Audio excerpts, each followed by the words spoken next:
Okay, so I woke up to this article. So obviously the Boston Celtics won last night, um, in a very dominant fashion, and I watched some press conferences last night. Didn't watch a lot. I watched, some of the game. Didn't watch a lot. Um, I gotta say this. I just watched the Joel Embiid post game interview. And although some people are miffed with Joel Embiid's attitude, some of his comments, I can see how some of his comments could be a little confusing. But from what I got from it was that was just a man that was resigned to the fact that maybe right now he just can't do it. Maybe his team can do it. It sounds like a man that has all but given up. And I actually feel bad for him. It sounded like a couple of times that you can hear his voice crack a little bit, almost like he was about to start crying. You can feel bad for a guy like that. I mean, it's rough. Now, do I think that he took full accountability? I don't think he took enough accountability. But what I will say, when he said that James and I can't win alone, he's right. They can't win alone. Now, they could be the reason why they lose, and he says that. I mean, it's swallowed, but they can't win alone. And when you have a team that's great defensively, as the Bucks or the Toronto Raptors or the Milwaukee Bucks, like you need your role players to help. Like you need them. What they got from Tyrese Maxey and what they got from Tobias Harris, I think, was enough. I think James and Joel just didn't show up. But there have been plenty of times in the playoffs where Joel has put the team on his back. You need like this sports is a team game. You need your bench to play well. You need your supporting cast to play well. And that's I think that's why he was so calm and reserved about the loss because like to him, which is true, Boston was just a better team. As much as you want to get angry, make all these different proclamations, I think the fans wanted him to show a little fire. Listen, but when you're going against better teams, what can you do, man? What can you do unless you get lucky? They almost did get lucky. What can you do? And this is not the only team that the Boston Celtics have went toe to toe with and given life. They did it to Miami and Milwaukee last year. They kept giving them life. And then what happened in those game sevens? Miami and Milwaukee got dusted. I mean, this is the same thing that happened to them last year. So I don't know, man. I didn't really see much wrong with. I understand, and this dude has lost so much in the second round. Right now, I think he's just trying to cope with it. Um, Joel Embiid might need to leave Philly, man, to find the situation where he can grow as a player. He might need to leave Philly. I've said this on multiple occasions when it came to Markel Fultz, when it came to Ben Simmons, when it came to Jahlil Okafor. I thought that the Philadelphia 76ers, they don't know how to develop players properly. This is why you'll see players leave Philly and go somewhere else and be far more successful. Or just be successful, period. Even if it's not long term success, just be more successful than they were there.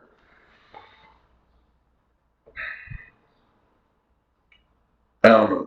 It's looking like that Ben Simmons situation. I mean, he's just not good.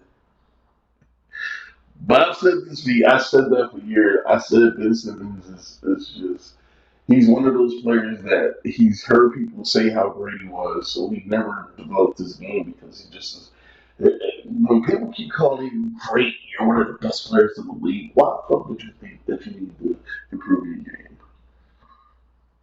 And so he just stays stagnant. And I think that had more to do with the media, but also Philly's inability to develop their players. I mean, somebody in that fucking organization should have said, like, look, man, you need to improve your shooting.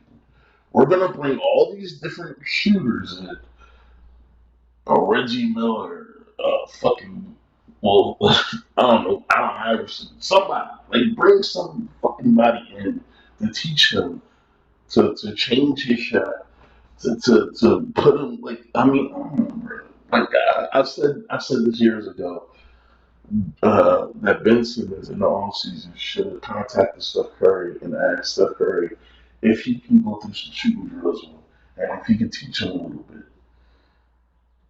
Steph doesn't seem like the kind of guy that would be like, fuck them, man. What are you talking about? Like, he doesn't seem like that kind of guy. But, I mean, what is Joel supposed to say?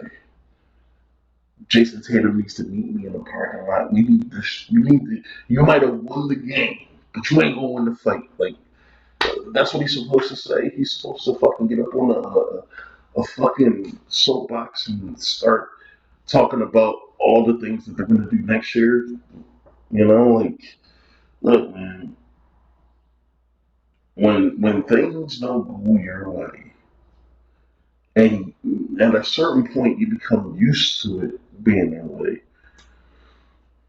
there's no point in screaming at the top of your lungs, man. It just don't feel like it will matter. Like, if one thing doesn't go your way, sure, okay, you feel the fire and the desire. But after a certain amount of time, you become so desensitized to failure. I mean, it's almost like, hey, it is what it is, man. I mean, I'm sure we've all felt this way. But the reason why I got the article up is because this is the article that I saw. I'm gonna read a little bit of it. But Damian Lillard is the last fucking person that needs to be saying anything about being having disappointing playoff runs. Okay, he's the last fucking person. And Embiid's comments, which have gone viral after the 76ers lost the 2022-23 MVP, claimed that he and star teammate James Harden can't win alone and urged his supporting cast to find ways to be better.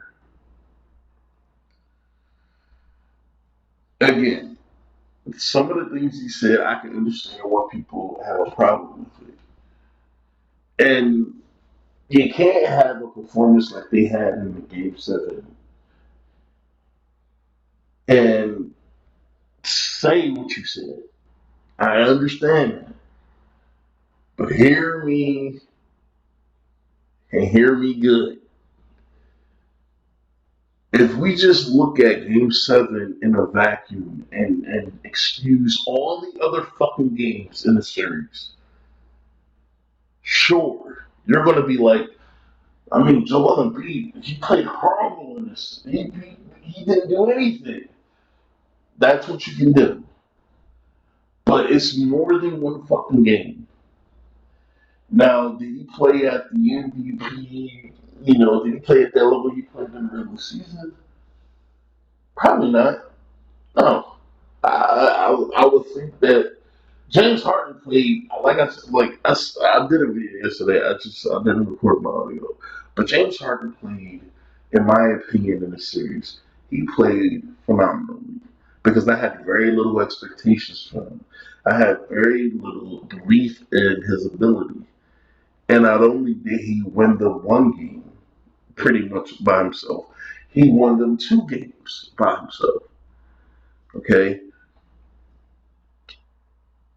even outplaying the MVP. Okay, like James did a great job.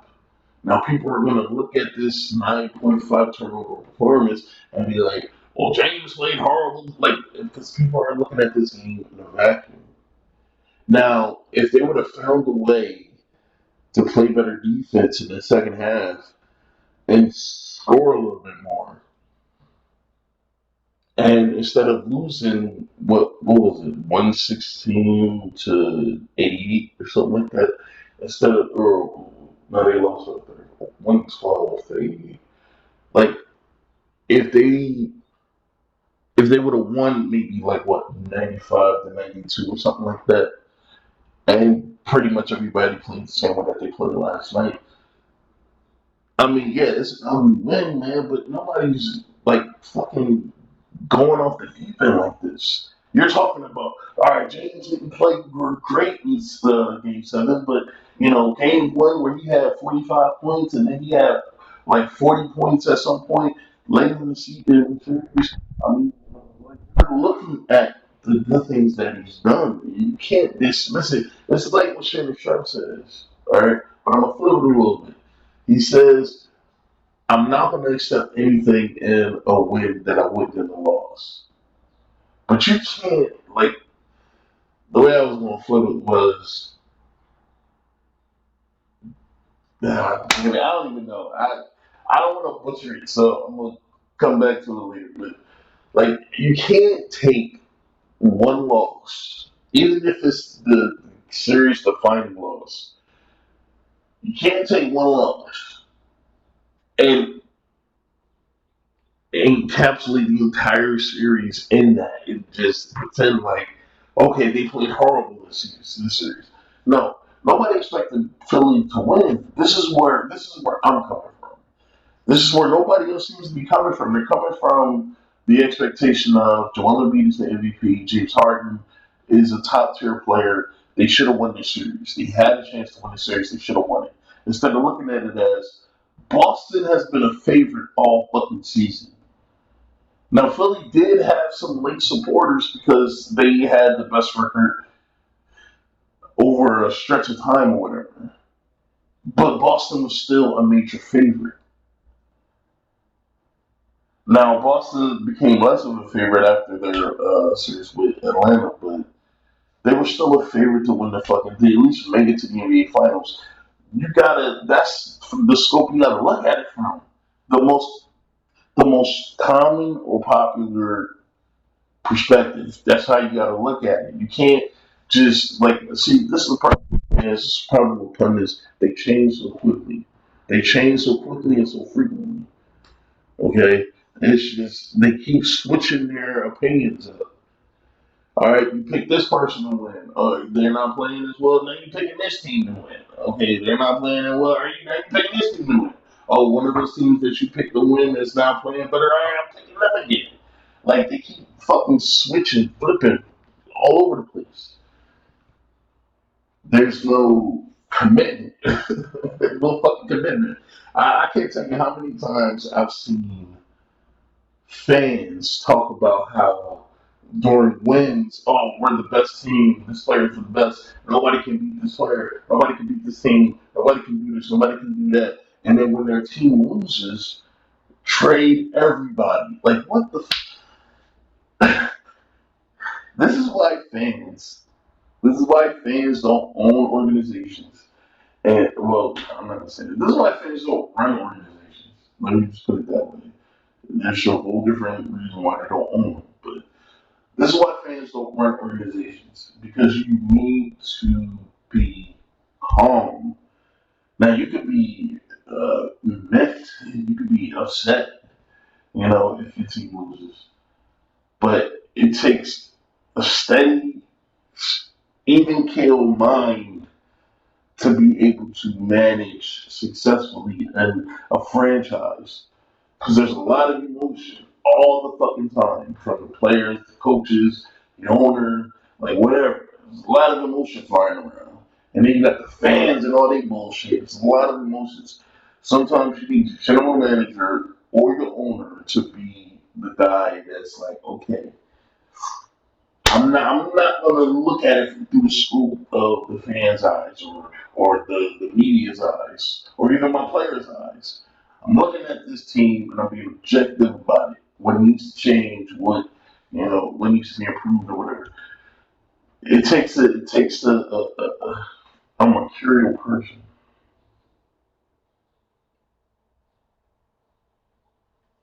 All right, so I don't know, man. I just I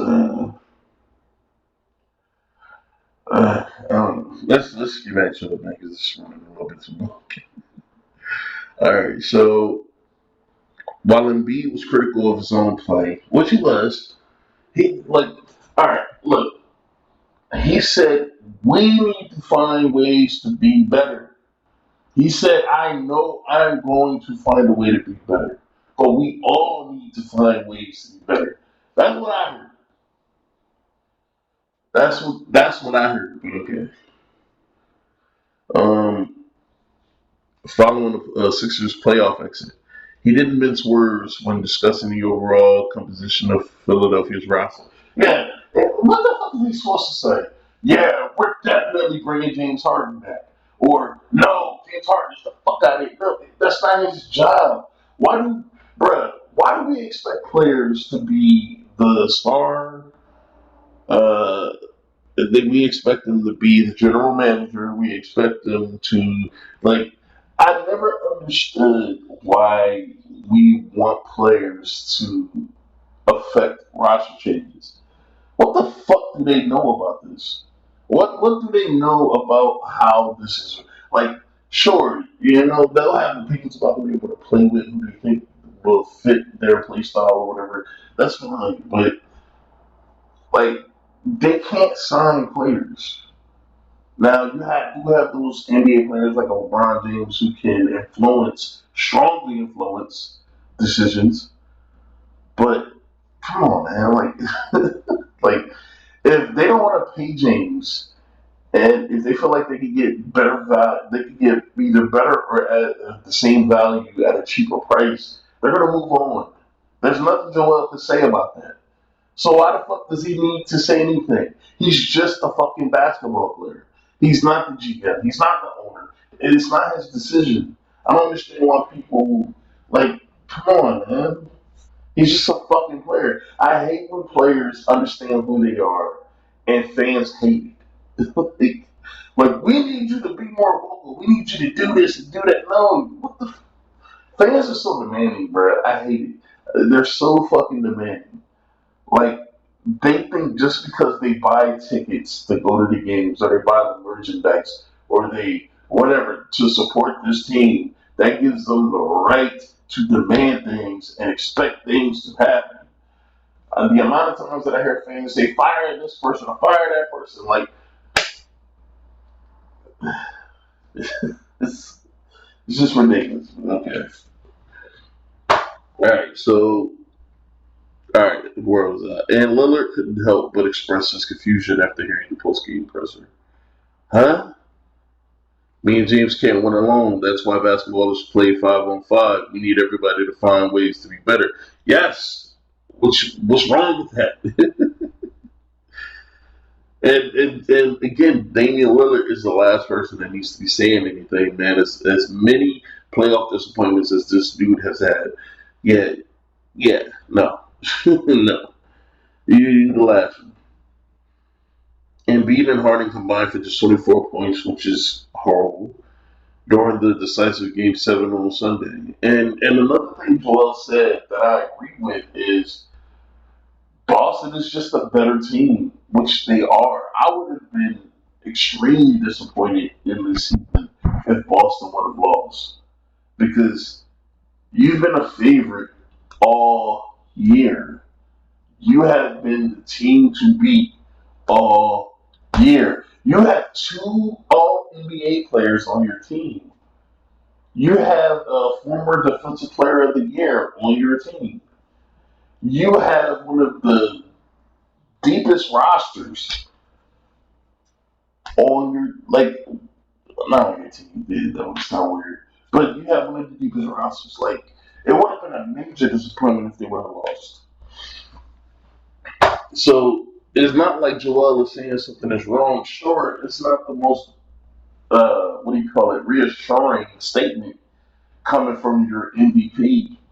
I mean, you do want players to have a little bit of fight. Like, hey, Boston is a better team, but we should have won this game. You know, I'm gonna I get it. You want them to be a little more fired up. I get it. But when you've had disappointments that this dude has had in the playoffs, sometimes the only thing you get, and this is why when he said it's just not meant to be. That sounds like a man that's just he's defeated, man. He's defeated mentally. Okay, he feels like he's trying, but there's just nothing he can do, and he feels like he's gonna be one of those players like a Charles Barkley, who no matter how great they are, they just can't win. And you do have those players in the league, no matter how great they are, they just can't win. You look at a Dominique Wilkins, okay, a Clyde Drexler, a Gary Payton, Carl Malone, John Stockton. No matter how Patrick Ewing, no matter how great you are, Reggie Miller, no matter how great you are, sometimes you just can't win. And it's sad, man. And I actually feel bad for the guy. And I do hope that at some point, man, he could find a way to get to that point, man, where he can win. But this is just a man he's resigned in the reality of his situation, and you gotta understand that. See, there's no fucking compassion. See, with fans, and this is part of the reason why fans annoy me, and this is why I hate considering myself a fan because I'm not like this. We take our disappointment, we take our expectations, and we put it on these people, these professional athletes, and this is the thing that annoys me about Skip Bayless is that professional athletes, because of the scope that we're looking at them in, our scope that we're looking at them, we're not viewing them as human beings anymore. They're no longer people anymore. They're fucking superheroes. You know, because they can run faster than we can. They can jump higher than we can. They're stronger than us. They can do what seems like the impossible because we can't do what they can do. And so they no longer are human anymore. They've elevated themselves to a position where they're almost a deity in a way, where they're no longer human anymore. And that's not fair to the athletes. That's not fair to these people, man, because these are real people with real emotions. And I'm pretty sure Joel Embiid is destroyed. He probably was destroyed after that game.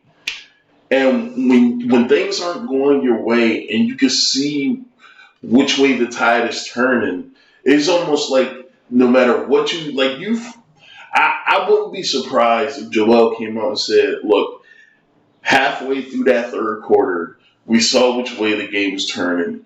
I felt like there was nothing I could do, and I almost gave up mentally. I wouldn't be surprised. And I wouldn't be mad. I will feel bad for the guy, even more than I do right now. I feel bad for him. You know, because this is a man who puts everything that he has into his job. And when you just don't, it's like having that job where you're working all these fucking hours and you're putting in all this effort and you're outperforming everybody else at your job and you're expecting to get that big promotion. And when you constantly get passed up on it, you feel like, I'm never going to get it. I'm never going to get to a point where I can get to that next level, and that's where Joel is right now. Now that's totally within his hands, but sometimes it's not, man. Sometimes it's not, and you just gotta live with it at a certain point. Like Charles Barkley was able to move on. I mean, he still thinks about not winning the championship, but you gotta keep living your life, man. And I hope Joel doesn't listen to these motherfuckers, man. Because if he does, man, it's gonna make him feel even worse. And that's the last thing you need right now. He just needs to focus on next season. And there's been plenty of MVPs that haven't won. Look at Giannis. Look at Jokic. Plenty of MVPs haven't won shit. Okay, so he ain't the only one. He's not the first MVP in the history of the league to lose in the playoffs. So,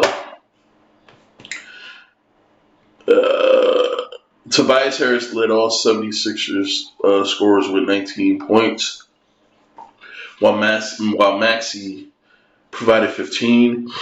Embiid logged 15. The second time he was held to that tally in the series, while Harden only managed 9. Meanwhile, Jason Tatum poured in 51 points, the most ever in a Game 7 in playoff history. Like what? Like, all right, what was Joel supposed to fucking do? I mean, you had like Tatum was on fucking fire. He was on fire, and that's not his traditional matchup. And in today's league, man, when a player gets hot like that, like you can't do nothing about it. There's nothing you can do. There's nothing you can do. Let me say this, man. Great offense beats great defense any fucking day of the week. It does, man. It does. It does. Okay, unless there are certain advantages afforded to the defense. Sometimes, just on one-on-one situations, man, there's nothing you can do. Ask Kobe, ask Jordan, ask Allen Iverson. I mean, sometimes when you're on, man, there's just nothing anybody can do about it. No matter how much they look. Allen Iverson is like 6'1", 6'1". Okay, and this dude was dominating giants. Okay, he was dominating giants. Sometimes there's nothing the defense can fucking do. So, I mean, hey, it is what it is, man. As the Celtics book their ticket to the Eastern Conference Finals, where the matchup against the Heat awaits. But that's it, man. That's the end of the article, man. Hopefully, Joel Embiid, man, he stays focused. He doesn't let the opinions of other people sway him from feeling what he feels right now, because that's the only thing that's going to make that fire burn bright. Not hearing people complain and talk shit about you. That's not going to make him want to fight. What's going to make him want to fight is living in that misery that he's living in right now as a player, man. Just living in that misery. Focusing on that Game 7 loss like it's the most traumatic thing that has ever happened to you. And then he comes back and he works harder. I mean, sometimes you just gotta let a person go through the process. No pun intended. And it's ultimately up to him whether or not that he wants to carry this. Don't carry it as a badge of honor, because sometimes players carry these kind of situations as a badge of honor, and it never leaves them. They're never able to shake it off. Look at James Harden, man. He played, although I said he played well in this playoff series, losing in the playoffs, man, losing in very disappointing fashion in the playoffs has become almost a badge of honor to this guy. But I don't know, man. You don't want to be that way. You always want to use it as fuel. That's what made Tom Brady great. Everything was just a tool used to get better, to be the best. And you want to have that mentality, but I'm done. All right.